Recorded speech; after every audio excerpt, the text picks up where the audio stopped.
Welcome to Basic Brewing Video. I'm James Spencer. I'm Steve Wilkes. We're not doing no chill this time.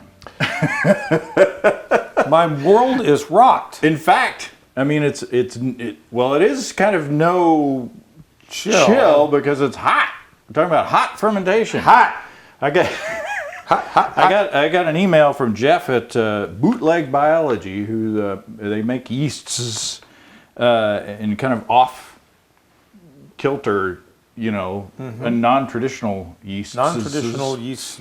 And he says we've got this yeast called Oslo. It's from Norway, and it's a Kveik yeast, and it ferments lager-like beers at high temperatures. Would you like to play with some? And I said, well, yes, I would.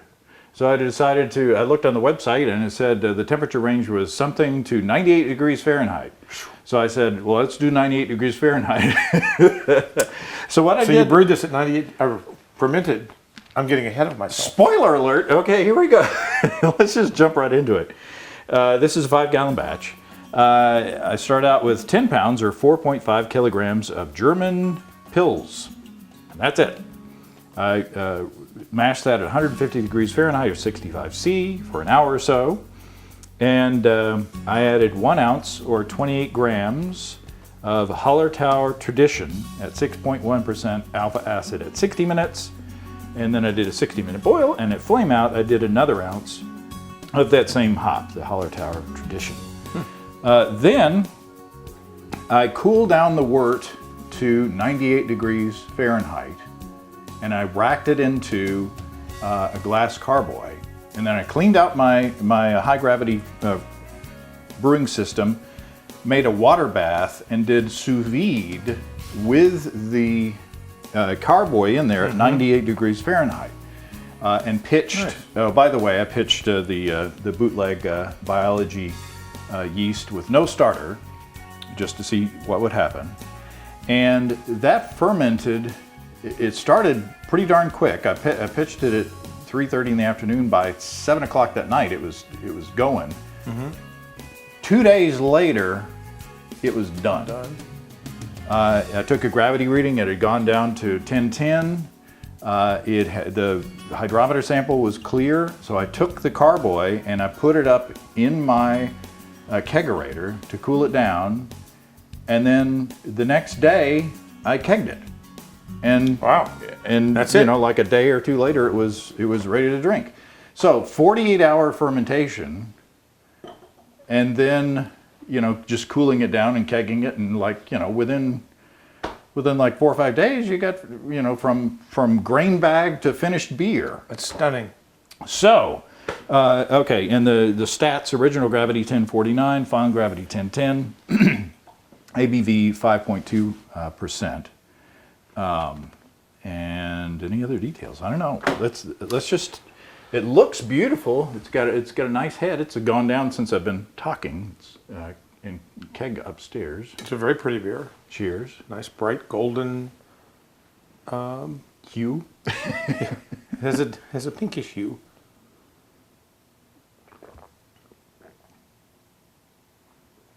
It's great. So what do you think? I think, boy, like I'm this big expert. I think it's delicious. I think it's not quite as dry and crisp as a true German lager, right? That's been lagered and all that. That doesn't really matter to me because the beer's delicious. And if you're scratching for a make in the middle of summer when it's hotter than the devil out beer, and you want it to be this kind of traditional German Czech style beer, this is pretty darn good.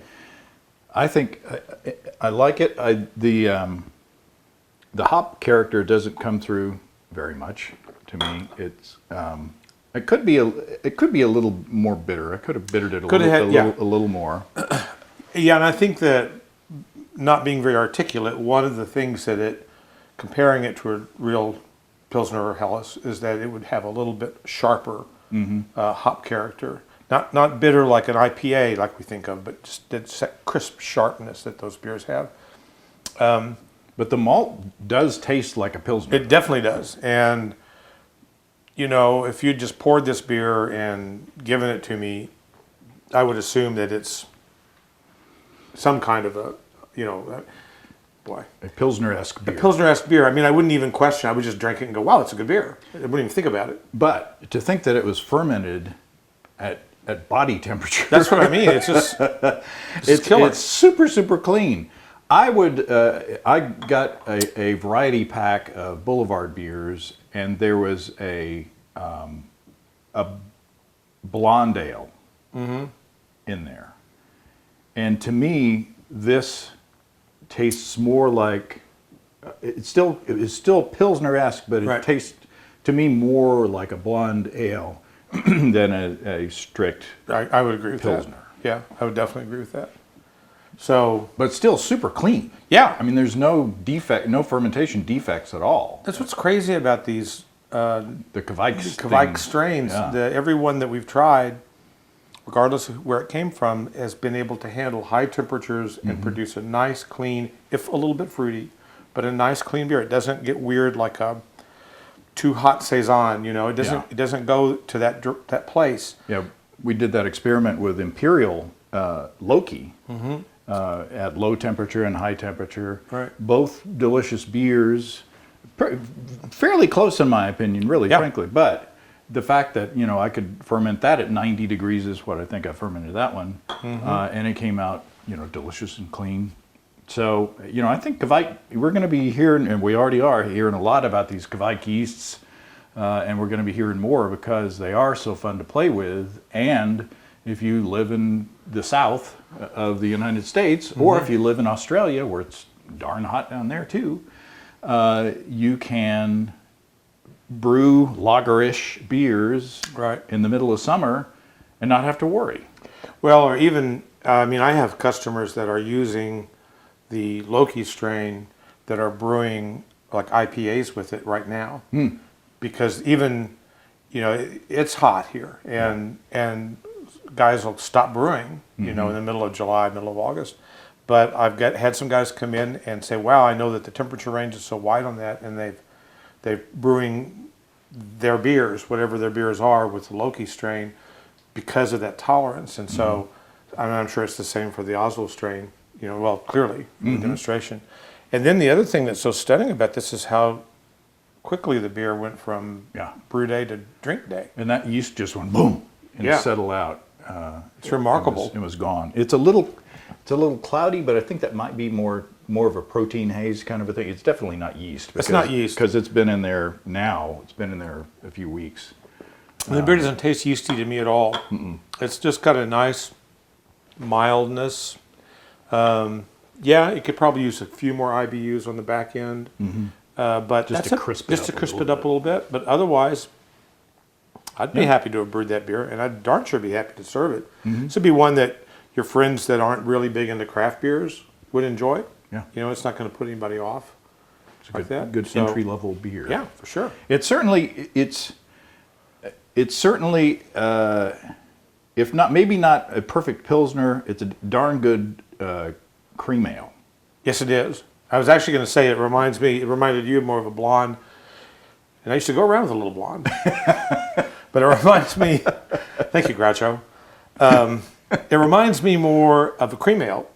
And so, it's just, it's pretty cool, all the, what we're finding out that we can do that we never thought we could do with beers and yeast. Thanks to Jeff and everybody at Bootleg Biology for sending us the yeast. And now we've got an extra pack, so might be seeing another one. Yeah. There you go. Very cool. Hot fermentation. Cheers, everybody. Cheers. Come and visit us online. At basicbrewing.com, you can find archive lists of our audio and video podcasts on home brewing. You can also find our DVDs and our brewer's logbook, where you can track and log up to 50 batches of beer. If you're in Fayetteville, Arkansas, stop by Steve's Brew Shop or find him online at stevesbrewshop.com. Gosh, Mrs. Mulvaney, I didn't know it looked like that.